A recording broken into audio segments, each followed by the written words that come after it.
The fog continues to roll in. The dark of night deepens until all is black. Ahead, a rocky shoal beckons where certain tragedy awaits.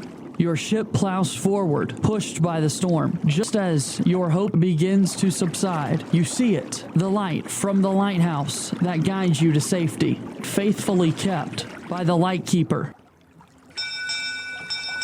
Hi, friends. Welcome to Lessons from the Lightkeeper, a special series on the Ed Leader podcast. I'm your host, Rob Jackson. It's hard to believe that this is the 7th episode of this special leadership development series. As I've had the opportunity to read and reflect on your feedback, I've been blown away by your enthusiasm around this series. I would certainly want to highlight for each of you the feedback that's being shared. You can see quite a bit of that feedback on the Ed Leader Podcast Twitter account at EdLeaderPod. As I've shared on each episode, there's a lot of darkness in the world. Now, I'm not being philosophical or religious or esoteric. The darkness I'm referring to is fear, stress, anxiety, and negativity. Dr. Martin Luther King Jr. said, "Darkness cannot drive out darkness. Only light can do that." It takes light to push away that fear and stress and anxiety and negativity. The light that comes from our schools, a light of strength, of safety, of care, and of hope. You, my friends, Ed Leaders all, are the light keepers, keeping that light coming from our schoolhouses shining brightly into the lives of our students and their parents and families and the community, saying, here is a safe place. Here is a great neighbor, a great partner, someone who makes sure that children are being fed and being nurtured and are receiving a top quality education, even in the midst of a pandemic. Thank you again for tuning in to Lessons from the Lightkeeper. Today's lesson continues to build on the previous lessons. You'll remember that in the first lesson, we talked about the light being lit by our beliefs in children and each other. The light's energized by our passion. That's where the energy comes from that keeps us doing this work day after day. Initiative activates the light, hits the switch, and gets it going for each of us as we take the first step of the journey. Focus directs the light. Last week we talked about preparation, positioning the light. All that we do to be prepared for the moment when the moment arrives positions the light to ensure it's shining where it needs to be. Today, the lesson from the Lightkeeper is practice centers the light. Last week we talked about preparation positions the light. Today we're talking about practice centers the light. For me, as I consider those and reflect on them, I think about focusing a camera. When I first began to focus for a picture, I moved the lens very quickly, bringing it into almost full focus, and then I began to move very slightly to bring it into perfect focus. And so for me, I see that preparation really positioning it, the light generally, and the practice centering it perfectly, exactly where it needs to be. Marcus Luttrell says, you play like you practice, and practice how you play. Ray Bradbury says, I know you've heard it 1,000 times before, but it's true. Hard work pays off. If you want to be good, you have to practice, practice, practice. If you don't love something, then don't do it. But if you do love it, practice, practice, practice. Ivan Lendl said, if I don't practice the way I should, then I won't play the way that I know I can. And Joyce Meyer says the way anything is developed is through practice, practice, practice, practice, practice, practice, practice, practice, practice, and more practice. And by the way, that was a direct quote, and I was making sure I said it exactly as she wrote it. Practice, my friends, is incredibly important for us to be able to really do the work that we're called to do in a meaningful way, in a way that is most impactful, in a way that truly meets the needs. And those needs are great, And so the practice is certainly worth every bit of time we put into that. As you know, this leadership series is based on the book Talent is Never Enough by John Maxwell. As he talks about practice, he talks about that we achieve at the level at which we practice. Consistently good practice, he says, leads to consistently good achievement. Successful people value practice and develop the discipline to do it. If you want to sum up what lifts most successful individuals above the crowd, he says you could do it with 4 little words: a little bit more.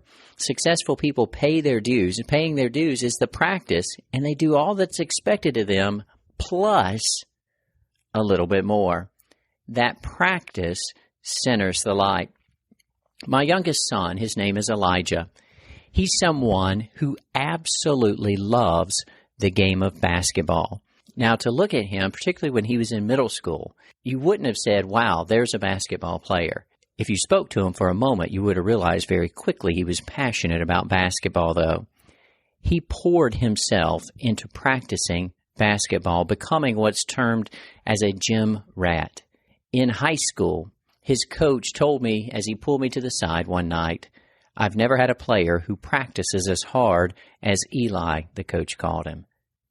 Practice gave Elijah the ability to maximize his capacity for playing basketball, and he wound up being the 6th man on his varsity team and helping to lead the team, the furthest they'd been in the playoffs in over 20 years, his senior year.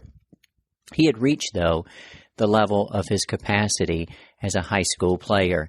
Off he went to college. He was blessed to be able to take advantage of an academic opportunity at the University of Tennessee at Knoxville and began an incredible career there. During his first semester, he gave me a call. Frequent listeners to the podcast know that at that time, I was serving as the superintendent in Edenton. He called me in Edenton and he said, "Dad, I made the basketball team." Now, Elijah was a student at the University of Tennessee at Knoxville, a Division I school. And on the phone, he's telling me that he just made the basketball team. Now, I know he loves basketball, and I asked him about that. I said, "Son, what do you mean you made the team?" Thinking maybe he was talking about an intramural team or some sort of other team. And he said, "Dad, I made the basketball team."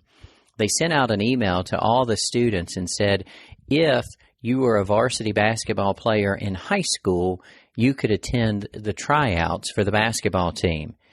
And unbeknownst to me, he showed up at tryouts. He worked really hard at tryouts, and he was selected for the team. You can imagine the pride I felt as a dad in that moment as my son was telling me he made the basketball team at the University of Tennessee.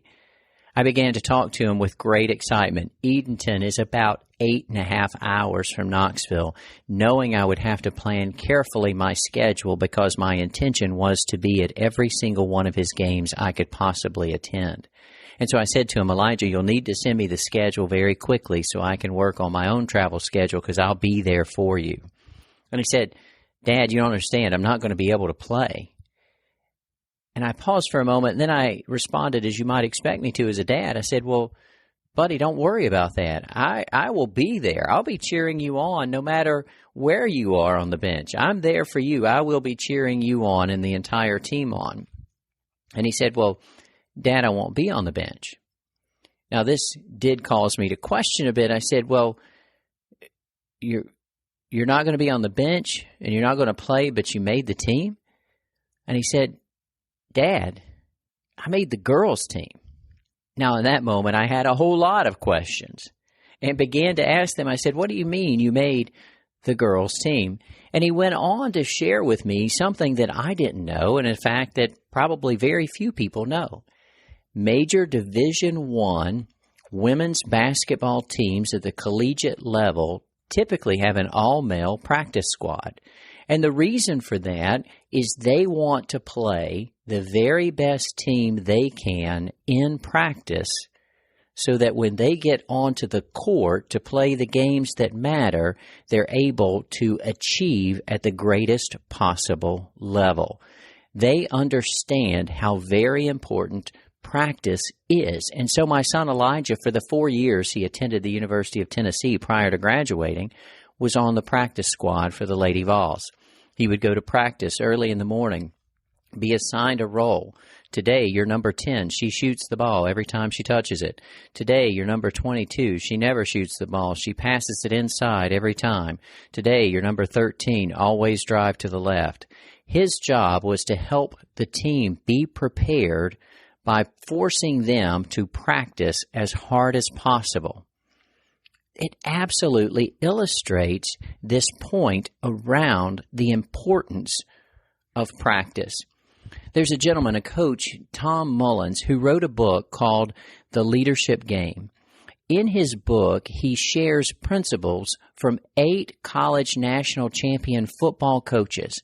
And he says that all the national champion coaches told him that the key to going from good to great came in 2 areas. 1, the preparation of the team, and 2, the practice of the players. They were forever upgrading their preparation and sharpening their practices. Preparation and practice together helped these college football teams lead their teams to national championships. Practice centers the light. Rochelle Goodrich wrote a book called Smile Anyway. In the book, she says, do it again, play it again, sing it again, read it again, write it again, sketch it again, rehearse it again, run it again, try it again, because again is practice, and practice is improvement, and improvement only leads to perfection. Practice centers the light. Now, we're ed leaders. When I think of practice, it's easy to think about athletics, perhaps, or an artist, a musician, a painter who may practice their craft. But as ed leaders, we need to practice as well. In last week's episode about preparation, I talked about practicing speaking through talking to the windshield as I was driving to meetings. That practice helps me be prepared as an ed leader for when those moments come up that I'm expected to speak. But practice is also practicing being a good listener, such a crucial skill for all leaders, but particularly ed leaders. Practicing our writing, being very clear and concise, ensuring that as we write, we're communicating the message we want to communicate. Practice leads to achievement. John Maxwell says there's 3 things we need to know about practice. First, he says, practice enables development. When we practice, it keeps making us better than we were yesterday. If we don't practice, though, we're shortchanging our potential. And in the work we do, where every moment counts for our children, particularly during a pandemic, when we don't practice, we're not only shortchanging our own potential, we're shortchanging the potential of our students because we're not at the top of our game. Practice, he says, leads to discovery. If we commit ourselves to practice, there's a few things we're likely to learn. 1, practice helps us build commitment. The more we spend trying to grow our skills, the more we're committed to the work of growing our skills. It also shows us that our performance can be improved. When we do take the time to practice, we quickly realize, wow, I'm able to do this better than I thought I could. And it leads us to want to practice more because we see the results. The third thing is practice demands discipline. Developing that discipline can be a struggle, particularly at first, but it's absolutely worth it when we see the outcome and what we're able to accomplish. Aristotle observed, excellence is an art won by training and habituation. He says, we are what we repeatedly do. Excellence, then, is not an act, but a habit of practice, a habit of continuing to push ourselves. For us to really maximize practice, it takes just what I started with, those 4 little words. It takes a little more effort. It takes a little more time.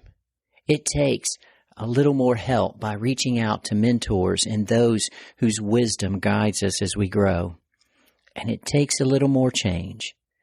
Max Dupree says we cannot become what we need to be by remaining what we are. Practice centers the light. Ann Voskamp, the author of 1,000 Gifts, A Dare to Live Fully Right Where You Are, says practice is the hardest part of learning. As ed leaders, learning is our business. Practice allows us to improve all that we do so that we're there for our children. My friends, keep shining the light. Thank you for listening to the Ed Leader Podcast. Please subscribe to the podcast and consider leaving a review with 5 stars on Apple Podcasts so that we may continue to grow the Ed Leader community. We hope that you have enjoyed your time with Dr. Jackson. Until next time.